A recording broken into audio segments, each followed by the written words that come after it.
Hashtag CryptoSenius, the HORMUZ shock.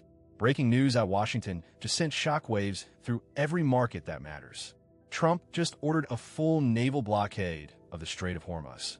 That's the choke point where 30% of the world's oil passes through.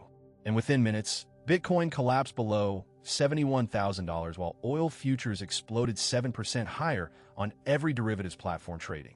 This is the kind of geopolitical move that doesn't happen often. But when it does, it breaks everything. Here's what actually went down.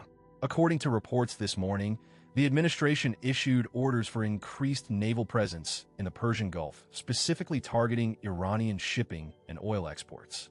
This follows weeks of escalating tensions, drone strikes, proxy attacks, tit-for-tat military posturing. But a blockade is different. A blockade is an act of economic warfare. It's saying we're cutting off Iran's ability to sell oil to anyone, period.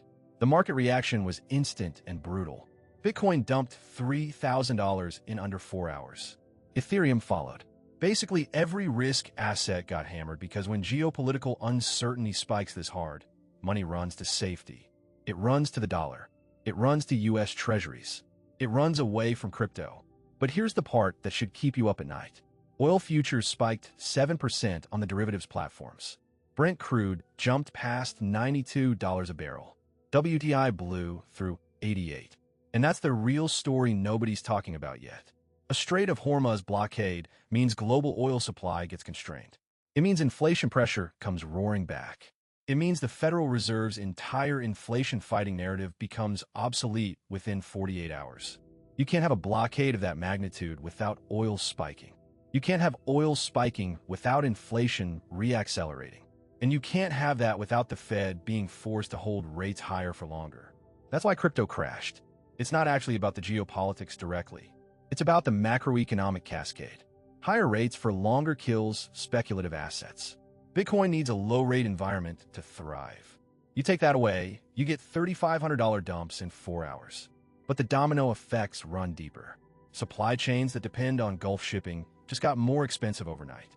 Insurance costs on tankers heading through Hormuz are already climbing. Energy stocks rallied hard. But industrial companies just took in the teeth because their input costs blew up. Airlines are already recalculating fuel surcharges. Here's what this means for your actual money.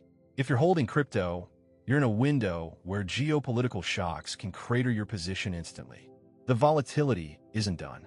We'll probably see another $2,000 to $4,000 swing in Bitcoin over the next 48 hours, depending on whether Trump escalates or backs down. If you're in oil or energy plays, you've got a gift right now. But don't get greedy because these spikes typically give back half their gains within 2 weeks, once the market realizes things probably won't actually escalate to full war.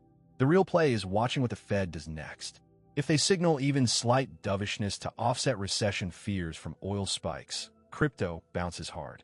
If they hold firm, we test lower. Stay sharp.